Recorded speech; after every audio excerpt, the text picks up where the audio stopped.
My name's Lucas Stewart. I do product marketing here, which is basically storytelling of our wonderful world of AI governance. And I'm joined by my colleague, Eric Aldana, who's, excuse me, Eric Aldana, who's our tech policy product manager. Eric, do you want to introduce yourself briefly? Yeah, hey folks, really great to meet you. Yeah, like Lucas said, I'm our policy product manager. Which means oh, can folks hear me? Lucas, can you hear me okay? Can So hear you okay, now. Yeah, yeah. perfect. Which means that in my role, I take what are all the different laws, policies, standards, guidelines that are related to AI out in the world and put them into our product so we can help our customers and partners make sure that they're aligned with those laws, guidance, best practices to hopefully mitigate and address some of these risks that we're going to be talking about.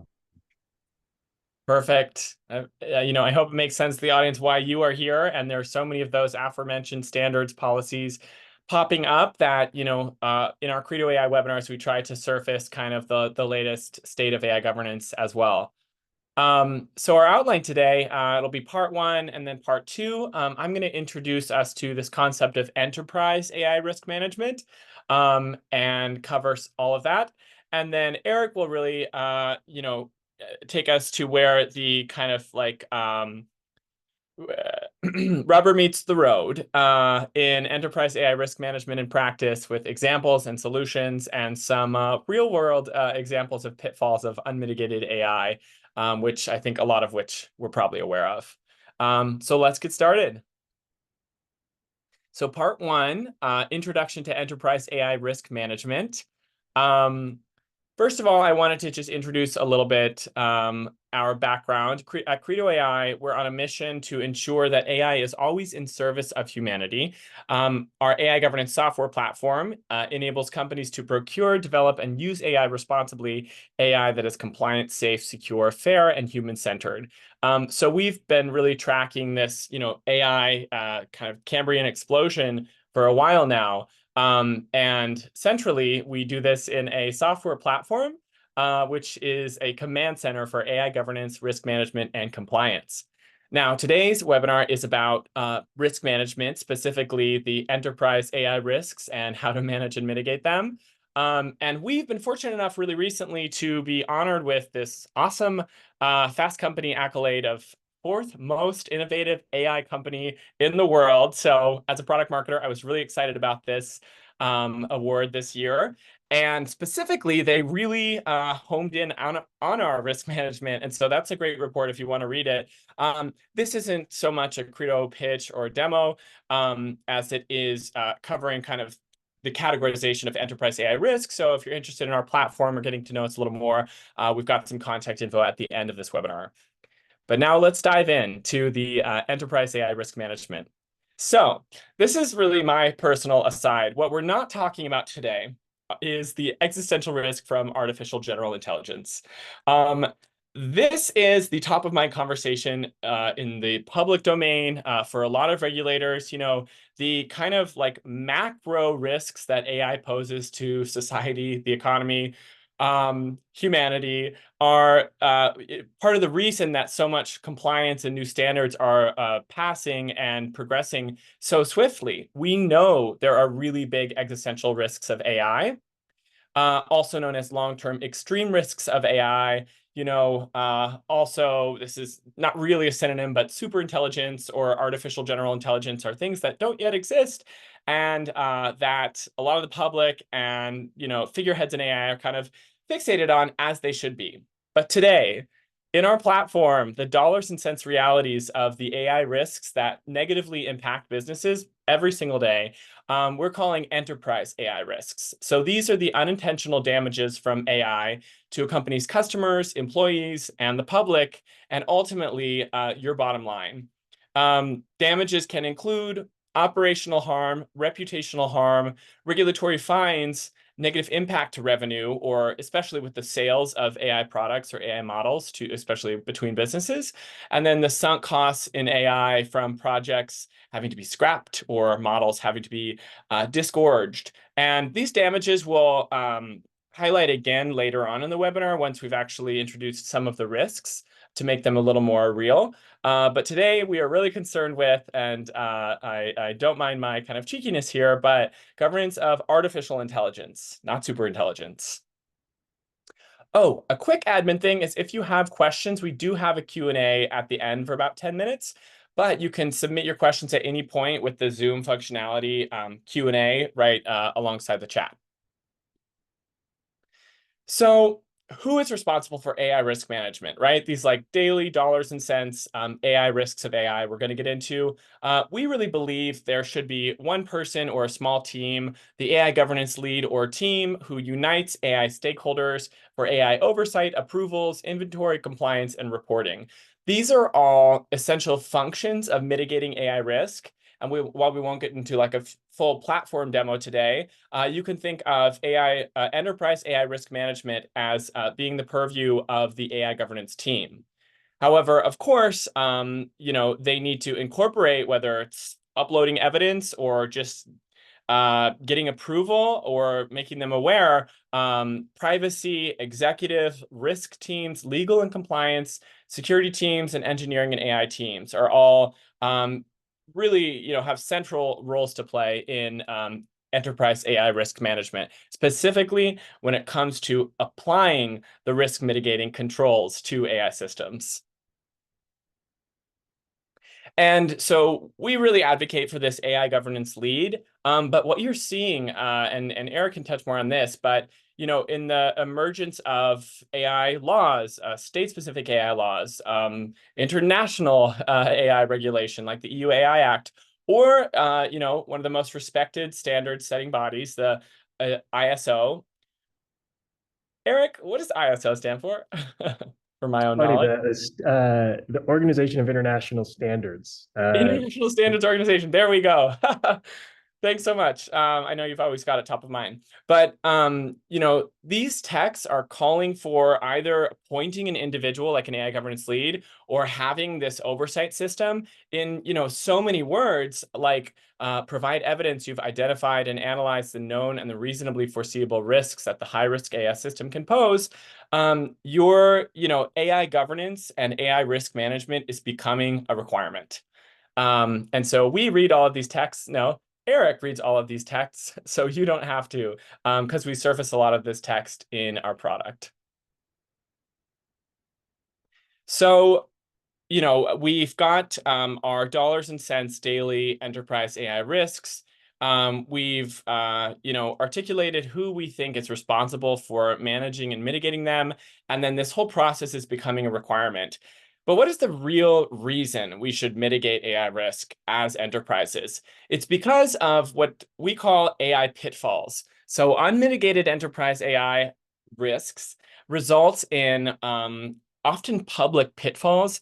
Really, unfortunately, we definitely don't mean to, I was almost going to redact these company names, but I think a lot of us are aware of these stories in, kind of barreling forward with AI adoption, which is like becoming a big mandate from boards to shareholders to your customers. Without AI governance and without AI risk management, it's very easy to stumble into a very deep pitfall very quickly. So we're going to go into individual risks, which we've loosely attached to some of these, pitfalls that have happened in the past. I'm not going to, but I think as some of you will see these titles and remember some of these stories, and these, if you look at something called the AI incident database, these are just emerging all the time.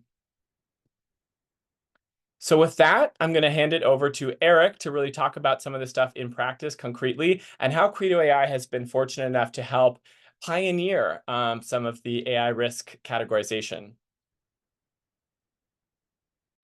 Awesome. Thank you so much, Lucas. And just as a reminder, if anyone has any questions that are coming to mind as we go through this conversation, please feel free to use that Q&A functionality.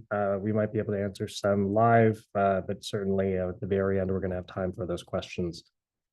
So first off, we want to talk about, in regards to AI risk and specifically enterprise AI risk, like Lucas was mentioning, there are a ton of different types of risks that AI is going to bring up, whether they're long-term, whether they're focused on, particular communities. Really what we want to focus on are, what are the risks of AI to the enterprise, especially those that are looking to procure, develop, or deploy AI systems of their own. So at Credo AI, we're doing, in addition to building software products, we're also doing a lot of research, a lot of engagement in the AI governance ecosystem, the responsible AI ecosystem, to really understand, what are these different risks that are coming up that are related to AI? What are we hearing about? And then also, what might we expect that we haven't seen yet, right? With AI, something that's so special to this technology is that there are a ton of different capabilities that, we're seeing in the lab, maybe not necessarily yet in the real world, or where they're theoretical or hypothetical. But that also means that there are a lot of unknown unknowns out there, right? In terms of how can these capabilities impact us in ways that we're not even able to imagine right now. And so we have a team, an AI governance research team here at Credo AI that's specifically focused on how do we govern those elements of AI systems. And recently they had put together a paper that they were able to present at the AAAI conference just a few months ago, specifically related to these AI risk categories. And so we're going to be sharing a little bit from that research, and specifically, what are those different types of AI risks that are going to be relevant to enterprise. Great. So from the paper that I just mentioned, there are two things that I want to call out. So that first row, these are different types of impacts of AI systems that we are that have been discussed in the ecosystem and the community. We have a couple of papers that we're referencing from Marine Suleiman over at Hugging Face, Toby Shevlin, and there are really kind of like different categories of impacts that we're seeing. So there are the impacts that are specifically related to the technology, impacts that are focused on people and society, business risks, and also kind of extreme risks. What are the types of issues that we're going to be thinking about down the road? And all of these, impacts we want to think about in the perspective of risks. So, right, what are the different types of triggers that are going to result in these sorts of impacts? So in the second row that you see, you actually can identify here 9 different categories of risks that our team has put together and mapped them to these different impacts. And I'll talk a little bit more about these different risk areas. As Lucas mentioned, we're not going to dive too much into the long-term and existential risk one today, but just to give you a highlight. So we have, what are the compliance risks, performance and robustness risks, privacy, fairness and bias, explainability and transparency, security, environmental and societal impact, and abuse and misuse. And hopefully at this point, you're familiar with some of these concepts. Maybe you've heard these risks in kind of other contexts, whether they're AI principles, right? We're seeing a lot of AI principles coming out from organizations like OECD or different government agencies. And really, we're also very much aware of those and taking those and finding ways to understand how can we crosswalk these and put them into a very comprehensive and short list of risks so you can have something a little bit more digestible to manage. Great. So diving into some of these specific risks. So the first one we'll talk about really quickly is abuse and misuse. So this is the potential for AI systems to be used maliciously or irresponsibly, including for creating deepfakes, automated cyber attacks, or invasive surveillance systems. Specifically denotes intentional use of AI for harm. So this can be seen in a couple of ways, right? And so abuse and misuse are two things that are, they're different, right? So when we talk about misuse, this could be someone that's taking an AI technology and they're not using it properly, maybe because they're not trained in it. They don't have the proper expertise or background, and as a result, they might use it in a way that they're causing some sort of risk to your business. So an example of this could be someone who is using ChatGPT or some sort of large language model developed by someone else, and they don't know that it might hallucinate, or they don't know that if you give it information, where that information is ultimately going to go. So that would be misuse. Abuse would be an example of someone intentionally using AI systems for harm. And so if you're a developer of an AI system, this is especially relevant because you might be developing a general purpose application, and you're letting other people use it, and they can use it however they want to. This is relevant because actually in the governance ecosystem, the person who's ultimately responsible for any damages that are caused by that system is unclear, right? Is it actually the person who is using the tool, or is it the developer of the tool? And we're starting to see different different jurisdictions, different legal entities saying, the provider is actually the one who's ultimately responsible. The provider is the one who has the responsibility to train people using the technology well, and ensuring that there are guardrails that will stop people from using it in the ways that they shouldn't. So definitely, whether you're a developer or a deployer, something you need to be aware of. And that ties us to the second category. And Lucas, I'll make sure to not take too much time on each one of these, but again, please feel free to use the question feature if there's anything else that you want to dive deeper into. Compliance is a little straightforward, right? Just making sure that our use of AI is lawful, right? We're not violating any laws, regulations, and ethical guidelines that are out there. One thing that I want to bring up is that often when we talk about AI laws and regulations, they're talked about in the framing of the Wild West, right? Up until recently, when we had some of these larger AI initiatives or frameworks like the EU AI Act, which was just adopted formally, last week. Folks thought of AI governance as the Wild West. There aren't any AI laws out there, but that's not entirely true, right? There are still a lot of laws. There are laws related to copyright. There are laws related to discrimination that have existed for decades. And just because there's a new technology doesn't mean that those things don't apply. So what we're actually starting to see is a lot of use of AI kind of interacting with those previous frameworks, these previous legal frameworks, laws, regulations, so things like copyright. And this is why we're starting to see a number of different regulators issuing fines, lawsuits coming up that are related to that. So making sure that you're understanding, not just what are the AI specific laws and regulations, but any existing laws or regulations that AI might touch is incredibly important if you're thinking about developing or deploying a system.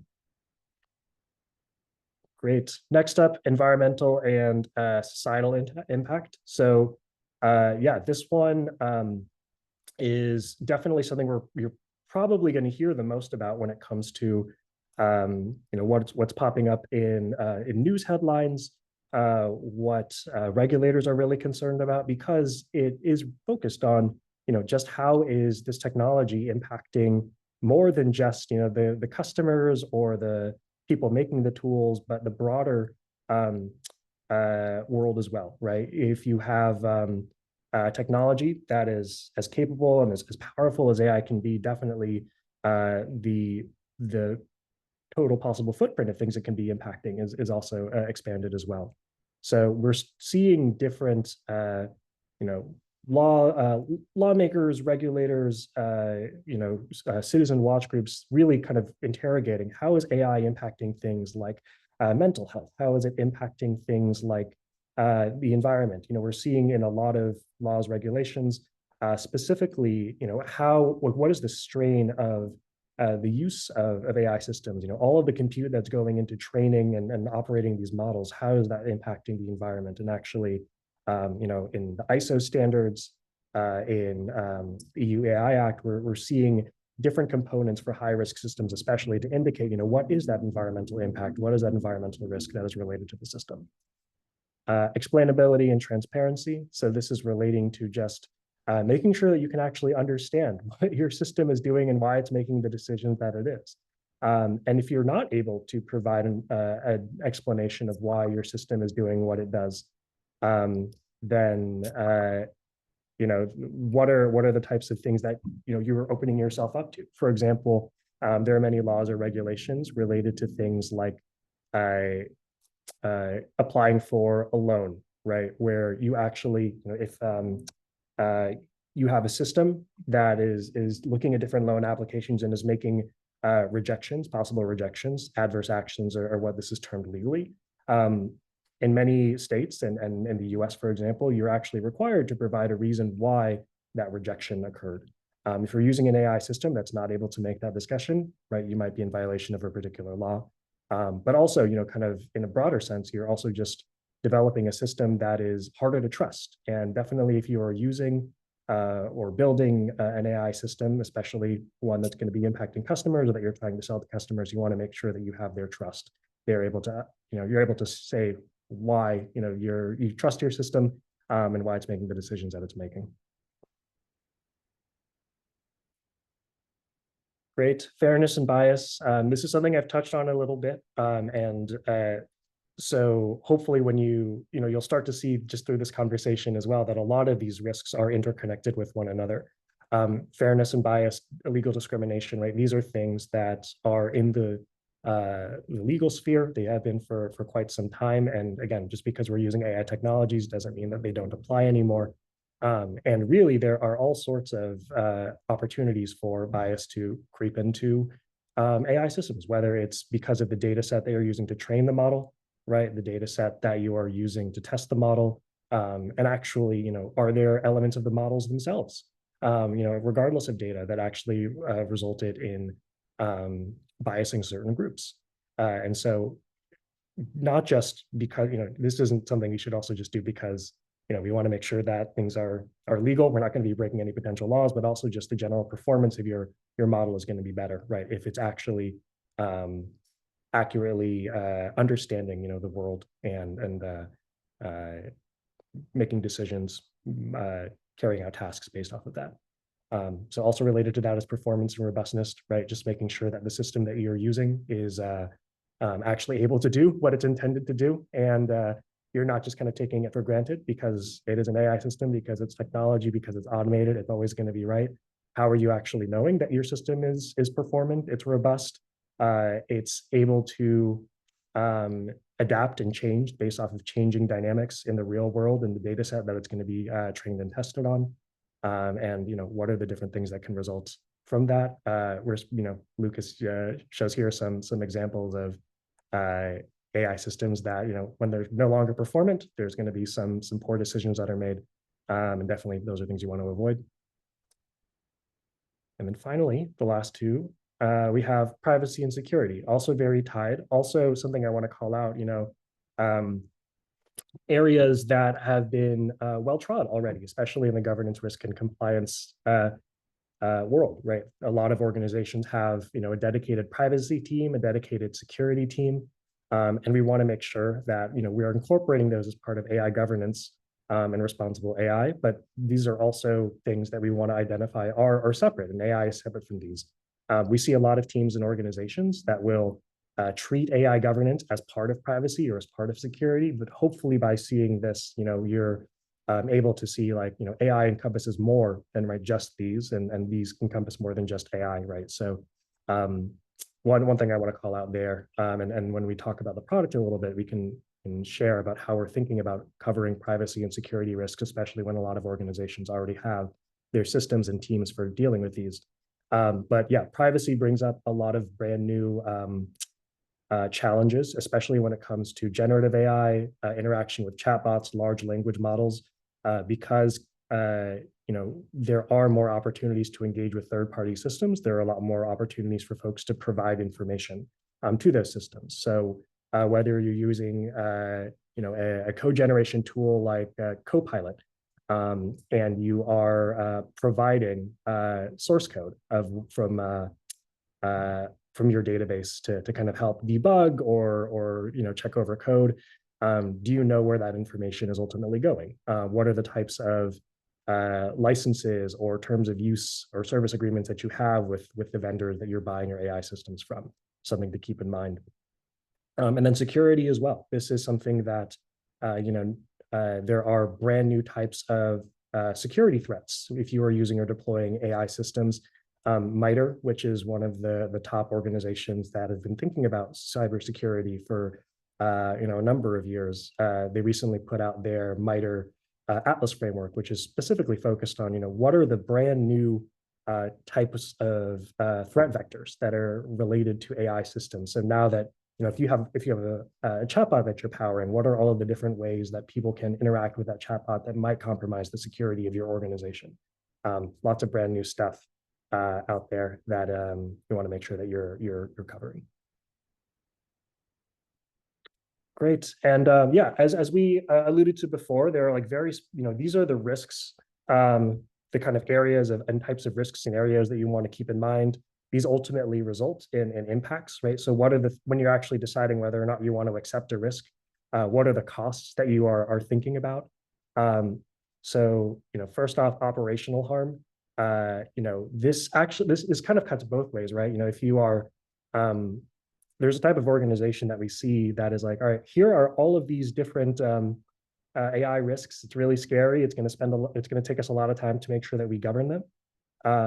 So we'll just say, we're going to have a blanket block AI policy at our organization, but really, that's a damage in itself. That's a cost in itself, right? This is the cost of allowing different companies to innovate, allowing your customers to really kind of understand, how they're interacting with AI systems. And if you're not able to adopt AI with the rest of the market, with the rest of your customers or partners, that delay results in harm in itself. Reputational harm. This is another kind of category of impact. It's not lost on us that headlines are, incredibly important, both in terms of establishing, trust or building trust with your customer base, but also kind of impacts how regulators and how policymakers actually deal with these kinds of issues. So, definitely something you want to keep in mind. Regulatory fines, right? We are seeing some pretty large fines that are being issued related to AI, and the EU AI Act, for example. They cap at about 7% of your annual earnings for, like, that's like the maximum violation for or penalty for a violation of the EU AI Act, which is larger than GDPR privacy fines that we've seen in the past. Negative impact to revenue. This is something that we kind of like talked a little bit about as well. Just making it difficult to develop trust in systems means you're not probably going to sell a lot of products. And then sunk costs in AI, right?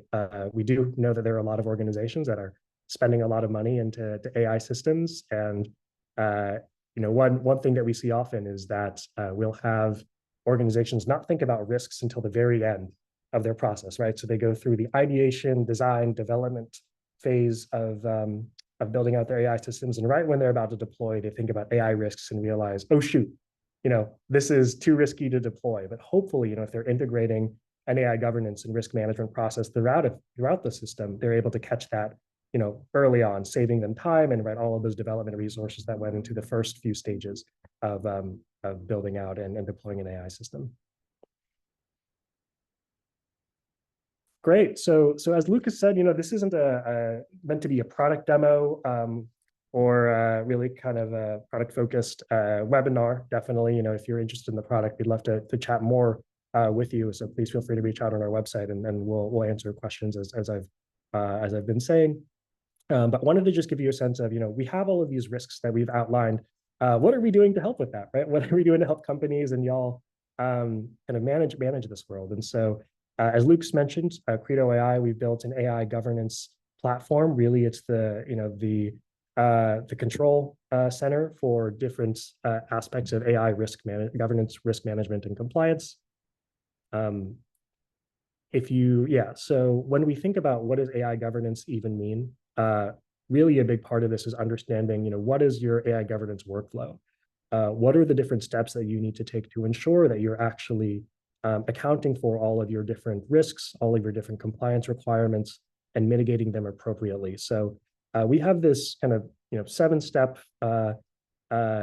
process to kind of be the template for what an AI governance workflow might look like. Depending on your organization, right? There might be other elements too, but we think these are really kind of the distilled, most important parts of an AI governance workflow. So that first one, AI use case intake. This just means, do you know what AI systems are being used in your organization? That really is the very first step of governance. You can't understand how to mitigate your AI systems if you don't know what those are. The second one is initial risk evaluation. So based on the information that you're providing about those systems, right? Where are they being used? Were they developed by your team, by third parties? What are the types of populations are going to be used on? Are they going to be used on children, for example, in an education context, right? These are different aspects that are going to result in different types of risks that you want to be able to surface. The third step, apply risk mitigating controls. So these risks, what specifically are you going to do about them? Fourth step, identify compliance requirements. And this can kind of happen at the same time as that risk evaluation. But again, based on the context you have, what are the different laws that you need to be following? Step 5, gather evidence. So what are you you've identified these risk mitigating controls.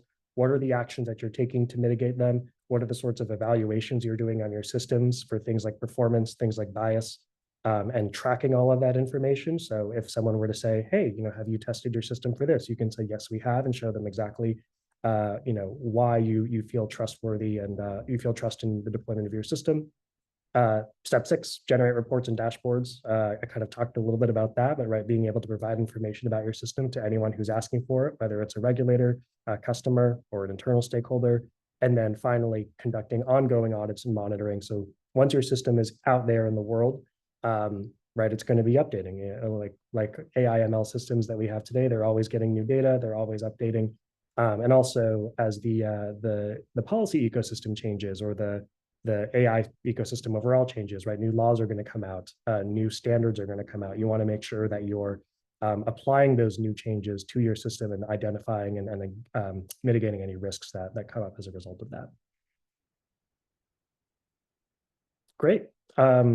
Well, that's it on our end for our content. And we'd love to kind of dive into some of the questions that you have. So please feel free to add your questions in the Q&A section, and we will address those. Yep. So the Q&A box is right alongside chat in the Zoom interface. So feel free to ask any questions about AI governance, risk management, or compliance, any emerging standards. We, especially having Eric here, have quite a plethora of knowledge. All right. So I'll just start answering questions, and if we're not able to get to all of them, I will respond to questions individually over email, because I have your questions. And so, can you get the recorded session? Yes, I will be sending out the recording and a link to the slides. No problem. Great. So another question that we get is related to Lucas, that slide that you shared about the AI governance lead. So what do you do if your company doesn't have an AI governance lead? And this is something that we want to make sure that is that we're very bullish on. We want to make sure that we're advocating for, right, the idea that AI governance is really kind of its own function within an organization. Like I mentioned, there are a couple of different types of companies that we see. There are those that say AI governance is important. It's going to have its own team or its own individual that's responsible for AI governance. And there are the types of teams that are like, we already have these resources in vendor procurement, or in cybersecurity, or in data privacy, or God forbid, like the product teams themselves that are developing these systems are going to focus on AI governance and compliance. And unfortunately, what we've seen is a lot of those companies struggle to really kind of grasp what are the specific risks or the specific components of governing AI systems, just because they don't have the expertise, they don't have the sort of like cross-functional kind of bandwidth or flexibility to really understand what are all the different components of an AI system and those risks. And so really, we tend to see a lot more successful adoption of AI from companies that really treat AI governance and AI responsible AI as its own core element. Thanks for expanding on that one, Eric. Eric, question for you. When it comes to high-risk AI, where could we follow, or who would you say is the authority / where can we follow for updates, high risk versus low risk AI as it corresponds to these categories? Yeah, that's a really good question. So we're starting to see a lot of different lawmakers, regulators think about this question. How do we, what are the bright lines between a high risk AI system, in which case we need to regulate it appropriately? We've heard some discussions, right, about the idea of having licenses, right, for AI systems. If you're going to be an organization that's developing or deploying a system that is, very powerful in the sense of, how many flops or, it's computing power, you would need a particular license. But we've started to see different kinds of frameworks for thinking about this, right? So the one that I mentioned was just how powerful is the system. That could be a level of risk. There are some frameworks that are focused on what is the type of environment that it's being deployed in, or what is the type of task that it's trying to do, right? If it's doing a task that's impacting something that can result in large life-changing impacts for someone, like hiring or education or access to credit, or criminal justice, right? Certain jurisdictions of those are high risk. So really kind of focusing on the the domain or the type of use. And so the EU is one of the bodies that has been thinking about risk in that way. We've started to see some states in the US kind of issue laws like this. So Colorado just passed one a couple of weeks ago. DC has introduced a bill, I think every year for the last 3 or 4 years, that kind of treats high risk systems in this way. But yeah, it really kind of depends on the jurisdiction that you're in. Thanks so much for answering that, Eric. I hope that these won't all just be for you. I'll try to take one if I can. But again, it's so valuable to have you on the call. So a question on third-party AI models, and I'll even specify perhaps to third-party generative AI models, because I know we're thinking about this a lot internally. But can we comment on how we would treat third-party AI models differently in this risk management framework? Would some of the mitigations be outsourced to the third-party providers? You would think so, rather than the internal teams using it. So we think about this a lot. Do you want to speak to that, Eric? I could probably comment on it, but Yeah. So no, that's a good question, right? Because like I was saying before, the liabilities and who's ultimately responsible for the AI system going wrong kind of differs. So in the EU, for example, a lot of the responsibility falls on the developer of the AI system, is particularly the developer of the model, and then the way that they would kind of indicate, right, that they have done sort of their testing is there's a process for them to have a CE, put what's called a CE marking on their product. So it's like a certification that they've done all of the different types of testing that they need to make sure that it's accurate. But in the US, if you're we've seen the FTC, for example, ban Rite Aid from using facial recognition technology, even because they were shown to use it in a way that was biasing certain customers. I think it was part of a video security system.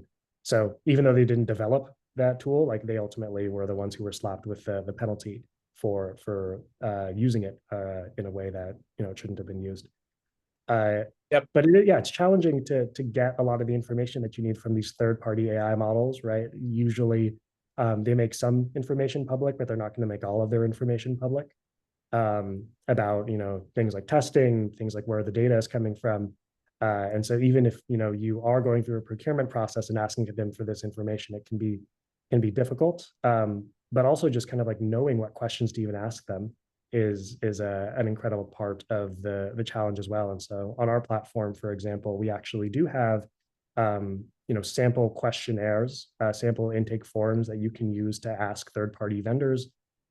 Is the information, does the model you use, is it trained on personally identifiable information? Do you have a zero data retention policy? So if my customers or my teammates or my employees are passing information to your model, what are you doing with that data? So yeah, it's important just to know what questions to be asking, and definitely something we think a lot about. Yep. And if I can append that slightly, and I'm sorry, I want to get to the other questions, but vendor risk profiles are something that we wrote a few of last year and are really looking to expand. It's something our customers care a lot about. And so Credo AI will actually create the vendor risk profile if need be, because for the most critical generative AI risks like data leakage, like whether the data your employees use is being used to retrain the vendor's models, you absolutely need to know that before anyone uses that product at your company. And so we've done some vendor risk profiles externally, and then we've done others internally for our customers. So in that case, I mean, someone's got to do the work. We're hoping that the frontier model providers are providing these insights and become required to provide them. But yeah, that's such a great question. So we probably have time for just one or two more questions to keep it within the 45 minutes. Um, Great question about, if you're a very small company, I'm not sure what size, but if you don't have a lot of resources, what is sort of I'll rephrase the question, the first step or the baseline to AI governance? Um, Personally, I would answer it as training. We offer our Credo AI Academy, which you can find on our website, to help kind of learn the frameworks, learn how to, even think about, like how we answered that last question, AI can be procured, bought, built downstream multiple times from a frontier model, and you might not even know which models your developers are using. So in entering this responsible AI space, it's important to like kind of learn the basics before you can implement a tool. Eric, what do you think would be a good first step?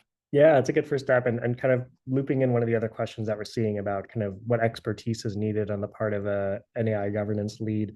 Yeah, I mean, like Lucas said, education and information is a really important part. I think also just the time within your organization, and this is why we advocate so strongly for there to be a specific AI governance lead. If they're thinking about all of these other components, right, like security, data governance, that